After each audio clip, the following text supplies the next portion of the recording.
In the beginning, God placed the first man in a paradise called Eden, a garden full of beauty, life, and peace. Every tree was pleasing to the eye and good for food, and at the center of the garden stood two sacred trees. God gave Adam one command.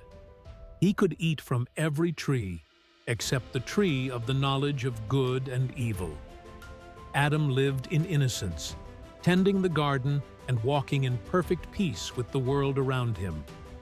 He named every living creature, yet among them all, no true companion was found for him.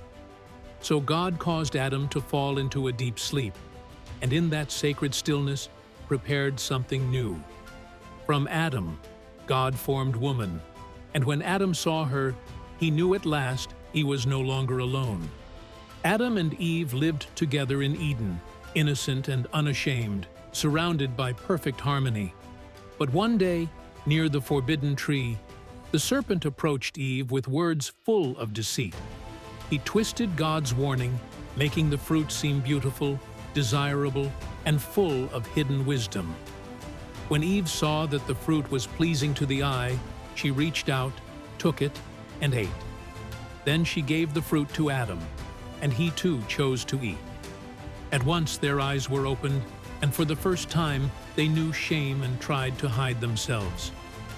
When they heard God moving through the garden, Adam and Eve hid among the trees in fear. Called by God, Adam stepped forward, trembling, confessing that fear and shame had entered his heart. When God asked what had happened, blame replaced peace, and each tried to place the fault on another. Then God spoke judgment over the serpent, cursing the deceiver for what it had done. To Eve, God spoke of sorrow, pain, and the hardships that would now touch human life. To Adam, God declared that the ground would be cursed, and life would now be marked by labor and death. Yet even in judgment, God showed mercy, making garments for Adam and Eve and clothing them. Because they had disobeyed, Adam and Eve were sent out from Eden, away from the garden they once called home.